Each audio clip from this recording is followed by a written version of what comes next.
bem-vindos a mais um vídeo do canal Transformados. Eu sou Roberto Jancheves e hoje vamos falar sobre a grande motivação para guardarmos nossa vida espiritual, para não pecarmos. Vamos continuar nossos estudos em Romanos capítulo 5.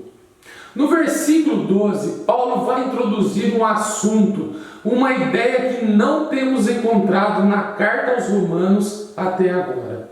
Portanto, da mesma forma como o pecado entrou no mundo por um homem, e pelo pecado a morte, assim também a morte veio a todos os homens, porque todos pecaram. Muitos vão defender que a morte mencionada nesse versículo é a morte física. E isso mostra que todas as pessoas que morrem fisicamente são culpadas do pecado, pois a morte é a pena do pecado. Por exemplo, o feto que morreu no colo de sua mãe é prova que é culpado do pecado. Mas a pergunta é: como o feto no útero de sua mãe poderia pecar? E muitos vão dizer que todos nós temos pecado em Adão. Através daquele homem que deixou o pecado entrar no mundo, a morte é o resultado do pecado. Então, isso prova que todos pecaram e vão afirmar em quem todos pecaram. Mais uma pergunta: será que Paulo está falando sobre a morte física? Vamos olhar para o contexto. Vamos para Romanos capítulo 6. Que diremos então? Continuaremos pecando para que a graça aumente? De maneira nenhuma. Nós os que morremos para o pecado. Irmãos, essa morte no versículo 2 é física? Fisicamente morremos para o pecado? Não. O que significa a morte aqui? Ele está tratando a morte como se fosse um reino, e o pecado está reinando, e através da identificação com a morte de Cristo, fomos separados do reino do pecado para servir o novo rei. Essa morte no versículo 2 não é a morte física. Portanto, fomos sepultados com ele na morte por meio do batismo. Isso é morte física? Nós fomos fisicamente sepultados com Cristo? Não. A fim de que, assim como Cristo foi ressuscitado dos mortos, mediante a glória do Pai, também nós vivamos uma nova vida. Se dessa forma formos unidos a Ele na semelhança de sua morte, certamente o seremos também na semelhança da sua ressurreição. Pois sabemos que o nosso velho homem foi crucificado com ele. Essa crucificação é física? Não. Ora, se morremos com Cristo, cremos que também com ele viveremos. Essa morte não é física, é uma identificação com Cristo. Portanto, não permitam que o pecado continue dominando os seus corpos mortais, fazendo que vocês obedeçam aos seus desejos. Não ofereçam os membros do corpo de vocês ao pecado como instrumentos de injustiça. Antes, ofereçam-se a Deus como quem voltou da morte para a vida. Voltamos da morte física? Não. E ofereçam os membros do corpo de vocês a Ele como instrumentos de justiça. Pois o pecado não os dominará, porque vocês não estão debaixo da lei, mas debaixo da graça. E então, vamos pecar porque vocês não estão debaixo da lei, mas debaixo da graça? Aqui ele vai nos dar a motivação para continuar servindo a Deus e vivendo para Jesus Cristo, mesmo que não estamos debaixo da lei de Moisés. E então, vamos pecar porque não estamos debaixo da lei, mas debaixo da graça? De maneira nenhuma. Não sabem que quando vocês se oferecem a alguém para lhe obedecer como escravos, tornam-se escravos daquele a quem obedecem, escravos do pecado que leva à morte ou da obediência que leva à justiça? Conforme o versículo 16, existem dois motivos para não pecar. Qual é o primeiro motivo para não pecar?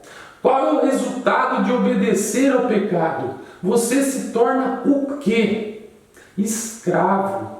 E o pecado dos escravos os leva para o quê? Para a morte. Irmãos, essa morte não é física. Se fosse física, nenhum de nós estaríamos aqui. Essa morte é morte espiritual. Vamos agora para Romanos capítulo 7. Que diremos então? A lei é pecado? De maneira nenhuma. De fato, eu não saberia o que é pecado a não ser por meio da lei. Pois na realidade, eu não saberia o que é cobiça, se a lei não dissesse, não cobiçarás. Mas o pecado, aproveitando a oportunidade dada pelo mandamento, produziu em mim todo tipo de desejo cobiçoso, pois sem a lei o pecado está morto. Fisicamente morto? Não. Antes eu vivia sem a lei, mas quando o mandamento veio, o pecado reviveu e eu morri. Descobri o que o próprio mandamento, destinado a produzir vida, na verdade produziu morte. Irmãos, isso não é morte física, é morte espiritual. Vamos para o versículo 24. Miserável homem que eu sou, quem me libertará do corpo sujeito a esta morte? Que tipo de morte? Miserável homem que sou, eu quero fazer o certo, mas faço o errado que eu não quero fazer. E Paulo chamou isso de morte. Romanos 8,12. Portanto, irmãos, estamos em dívida, não com a carne, para vivermos sujeitos a ela. Pois se vocês viverem de acordo com a carne, o que vai acontecer? Morrerão. Que tipo de morte? Espiritual. Irmãos, o que ele está ensinando aqui é a grande motivação para não pecar. É não morrer espiritualmente. Isso não tem nada a ver com o feto na barriga da sua mãe. Vamos voltar para Romanos capítulo 7, verso 9.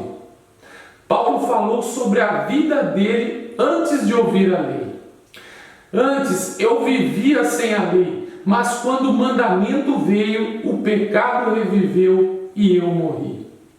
Quando é que Paulo estava vivo antes de receber a lei? E nesse contexto, o que significa ser vivo? Estar em comunhão com Deus. E eu entendo que ele ouviu a lei quando ele era criancinha. Não cobiçarás. Saulo, esse brinquedo não é seu.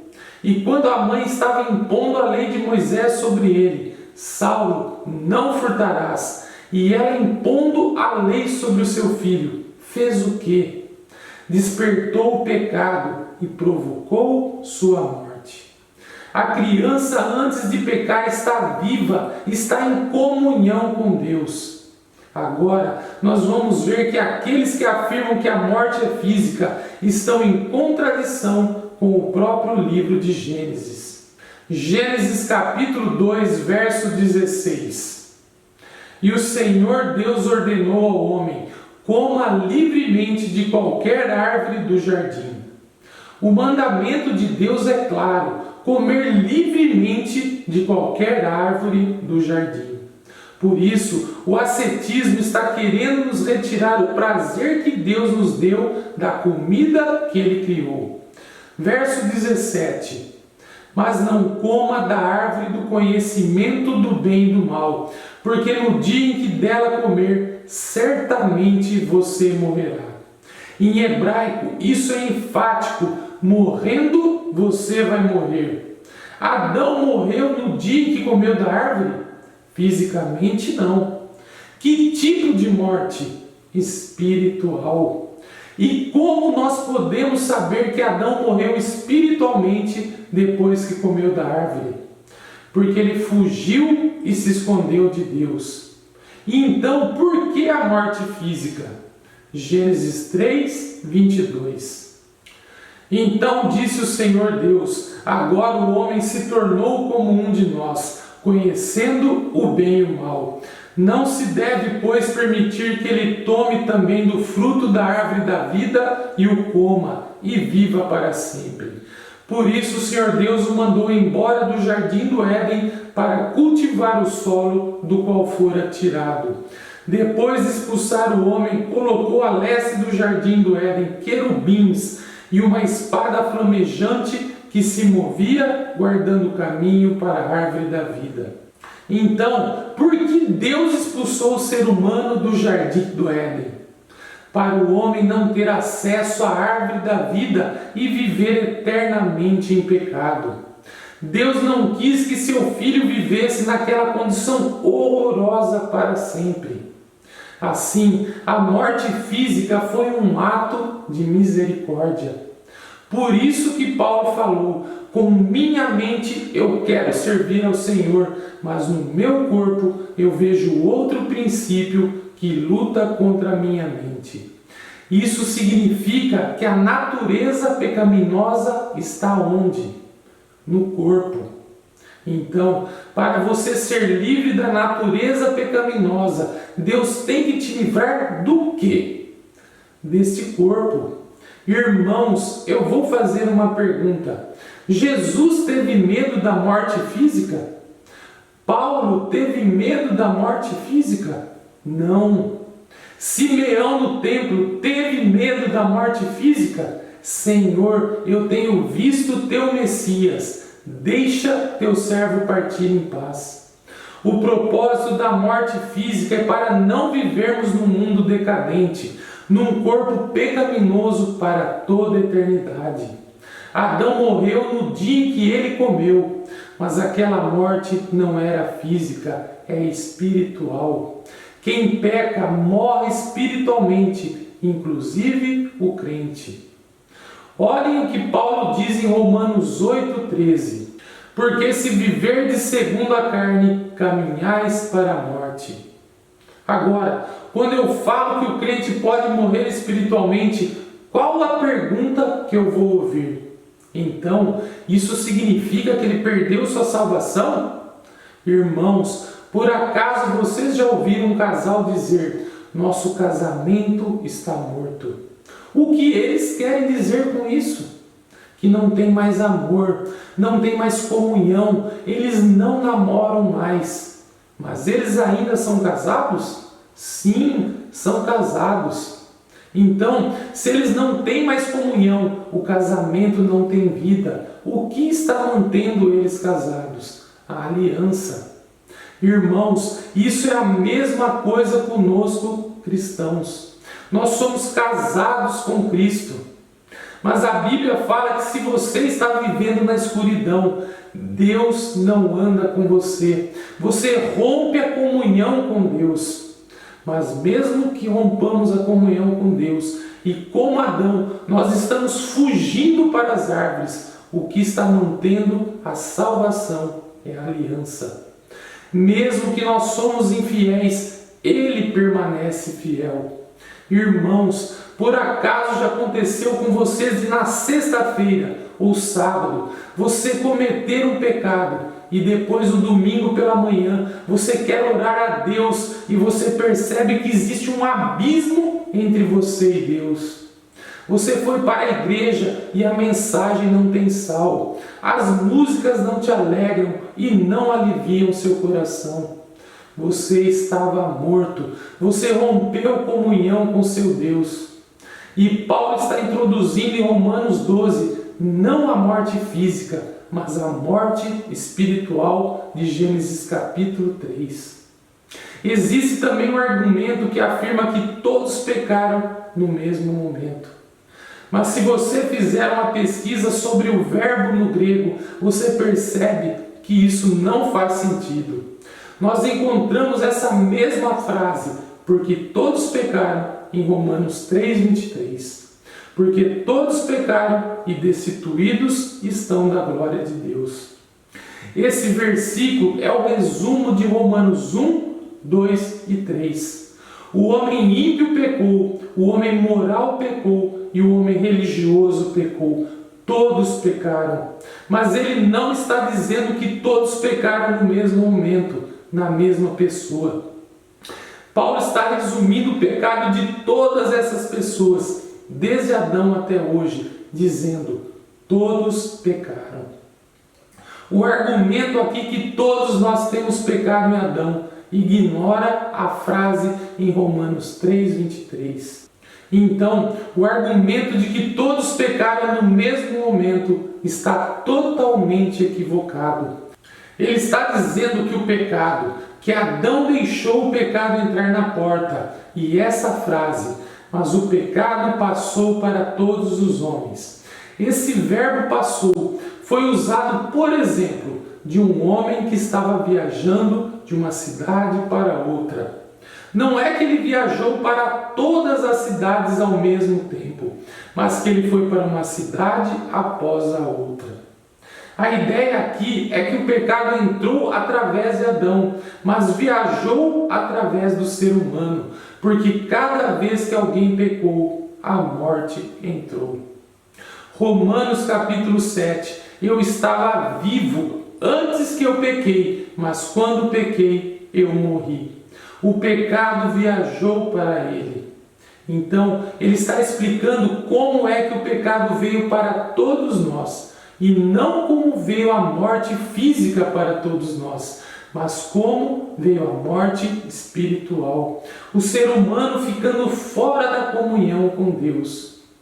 Romanos 5, verso 13. Pois antes de ser dada a lei, o pecado já estava no mundo, mas o pecado não é levado em conta quando não existe lei.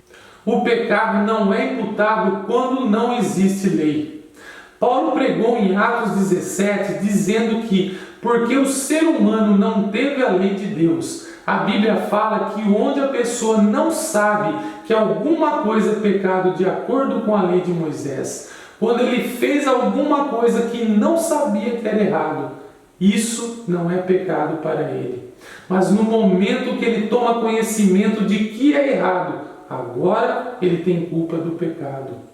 A Bíblia fala que nosso Deus, quando alguém faz alguma coisa sem saber que aquilo é pecado, Deus não imputa o pecado. Então, como é que nós vamos dizer que Deus imputou o pecado de Adão a um feto que está no colo de sua mãe? Essa doutrina está em contradição com o resto da Bíblia, sobre o que a Bíblia fala sobre o pecado. Deus não imputa o pecado quando a pessoa não tem conhecimento da lei de Deus. A única razão por que ele pode imputar o pecado ao pagão é porque a própria consciência da pessoa a acusa. Uma criancinha, um nenê, não tem consciência do pecado. Mas no momento que a criança tem conhecimento, também brota a culpa do pecado.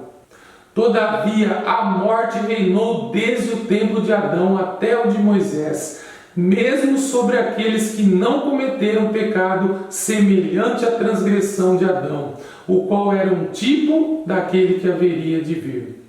E muitos afirmam que a transgressão de Adão é a nossa transgressão. E Paulo fala que essas pessoas nem pecaram à semelhança do pecado de Adão. Não é somente não o mesmo pecado, mas nem tem semelhança com o pecado dele. Então, como alguém pode dizer que nós somos culpados pelo pecado de Adão, o qual era um tipo daquele que haveria de vir? Muitas pessoas vão dizer que agora, que se nós negamos a imputação do pecado de Adão, estamos por implicação também negando a imputação da justiça de Cristo. Mais uma vez, nós não podemos fazer teologia em cima de lógica, mas em cima de exegese. Olha como ele fala no verso 15. Entretanto, não há comparação entre a dádiva e a transgressão. O que é dádiva?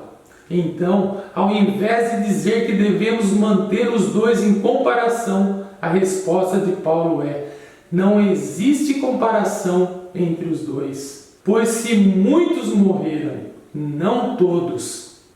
Pois se muitos morreram por causa da transgressão de um só, muito mais a graça de Deus, isto é, a dádiva pela graça de um só homem, Jesus Cristo, transbordou para muitos. Irmãos, os muitos para quem a graça transbordou são exatamente os mesmos muitos que morreram por causa da transgressão. Se alguém morreu por causa da transgressão, Cristo morreu para essa pessoa. Não se pode comparar a dádiva de Deus com a consequência do pecado de um só homem. Por um pecado veio o julgamento que trouxe condenação, mas a dádiva decorreu de muitas transgressões e trouxe justificação.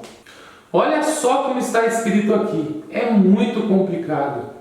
Muitos vão dizer que o único pecado de Adão trouxe condenação para todas as pessoas. Mas veja bem o que trouxe a justificação. Olha o fim do verso 16. Mas a dádiva decorreu de muitas transgressões. Então, o que ganhou a vida eterna para todos nós no fim do verso 16? A dádiva decorreu de quê? É estranho dizer, mas foi de muitas transgressões. Mas não foi a morte de Cristo? Paulo está dizendo que a dádiva é resultado de muitas transgressões. Como é que nós vamos responder a isso? Nós podemos ver nas Escrituras que as crianças são inocentes. Paulo disse que antes dele pecar, ele estava vivo, espiritualmente vivo. Jesus Cristo falou que o reino de Deus pertence às crianças. Conforme Romanos 7, a criança tem a natureza pecaminosa dentro dela. Alguns afirmam que pelo fato de ter a natureza pecaminosa, ela já está condenada.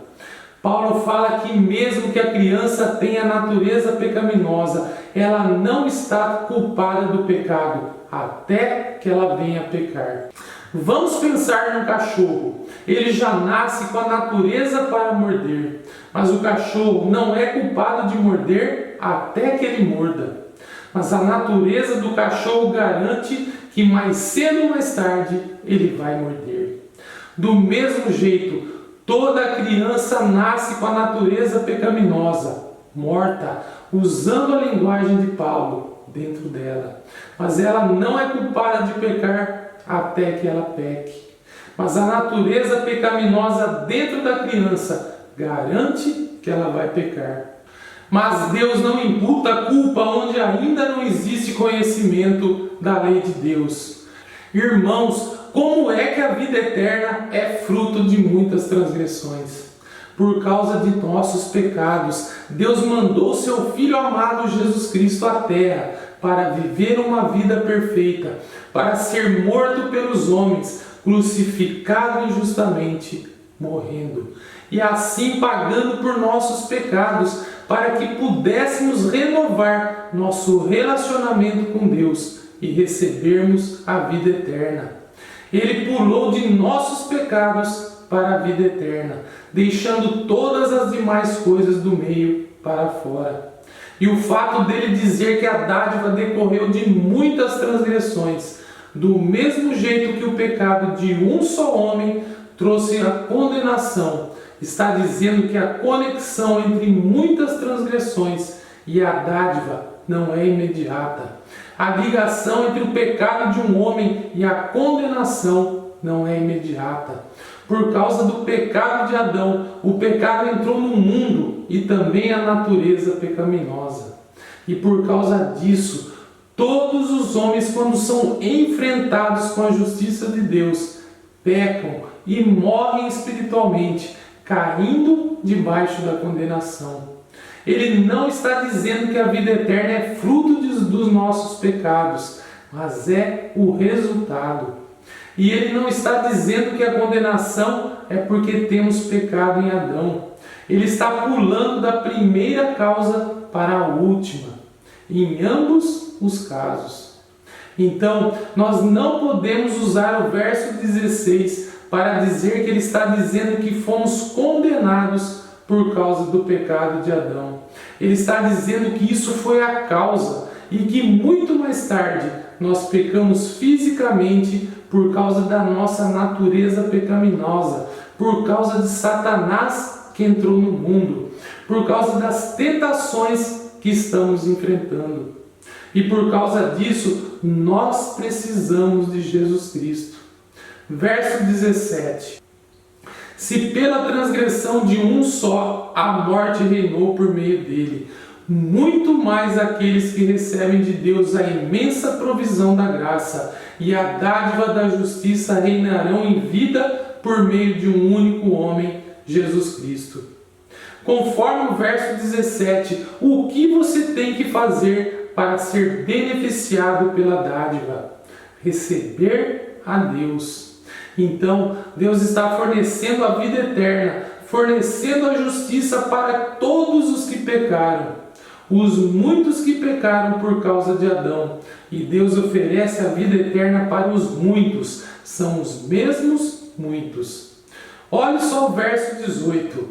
Consequentemente, assim como uma só transgressão resultou na condenação de todos os homens, assim também um só ato de justiça resultou na justificação que traz vida a todos os homens. Então, todos são salvos? Deus trouxe a vida eterna para todos os homens, mas conforme verso 17, o que é que eles têm que fazer? Eles precisam receber. E aqui, muitos querem inserir todos os homens em Cristo, porque isso está dizendo que a doutrina da expiação ilimitada é falsa. Aqueles que afirmam que Cristo não morreu para salvar todos os homens, mas somente os eleitos, estão em contradição com esse versículo. E é por isso que eles têm que importar de 1 Coríntios 15 a frase em Cristo. Todos em Adão, todos em Cristo. Mas aquela linguagem não está nesse texto. Assim como uma só transgressão resultou na condenação de todos os homens. Não é que eles foram condenados por aquela transgressão, mas a transgressão abriu a porta para Satanás e o pecado entrarem no mundo, a natureza pecaminosa e, consequentemente, o homem, quando é confrontado pela lei, a natureza pecaminosa desperta e a pessoa morre. Do mesmo jeito, Jesus Cristo trouxe a justificação que traz a vida a todos os homens. Mas isso não significa que todos são salvos. Eles precisam receber. Logo, assim como por meio da desobediência de um só homem, muitos foram feitos pecadores, assim também por meio da obediência de um único homem, muitos serão feitos justos. A lei foi introduzida para que a transgressão fosse ressaltada. Irmãos, esse fato da transgressão é a mesma transgressão que encontramos nos versos 14 e 15. Porque sem a lei não tem imputação. Mas a lei veio para que essa imputação de pecado aconteça. Mas onde aumentou o pecado, transbordou a graça. Nessa teologia que eu citei, a presença do pecado, a força do pecado é maior que a graça de Deus. Porque o pecado é para todos os homens, mas a graça de Deus é somente para os eleitos. Mas Paulo fala que é o oposto. Não se compara o volume de graça que Deus tem para os pecados dos homens. A fim de que, assim como o pecado reinou na morte, também a graça reine pela justiça para conceder vida eterna. Não no céu, mas já aqui na terra, mediante Jesus Cristo, nosso Senhor. Então, qual é o propósito de Romanos 5, 12 a 21? O propósito é introduzir a ideia da morte espiritual que não foi levantada antes nesse trecho. O que Paulo está fornecendo para nós é a grande motivação para não pecar. Crente, se você peca, você vai ativar a natureza pecaminosa e você vai morrer. Isso não significa que você vai perder a vida eterna no céu, mas está dizendo que você vai perder a sua comunhão com Deus aqui na terra. E isso é grande coisa? Aqueles que são casados, pensem em seu casamento. Quando vocês, homens, estão fora da comunhão com sua esposa, essa condição é boa? É gostoso? Como é comer junto com a esposa quando vocês estão brigados? Como é dormir na mesma cama com sua esposa depois de brigar? É horrível. É por isso que a Bíblia nos ensina que devemos fazer as pazes antes do pôr do sol. Nossos casamentos são a imagem da nossa comunhão com Deus. Do mesmo jeito que é miserável viver com nossas esposas quando estamos fora de comunhão, é muito mais miserável quando estamos fora de comunhão com Deus por causa dos nossos pecados. A grande motivação para não pecar não é perder a salvação, mas, como diz Davi, é perder a alegria de sua salvação. Que nós possamos permanecer firmes na comunhão com Deus e longe do pecado. Amém. E se você foi abençoado por essa meditação, por favor, compartilhe com seus amigos e familiares. Deixe seus comentários e se inscreva no canal para receber os próximos vídeos.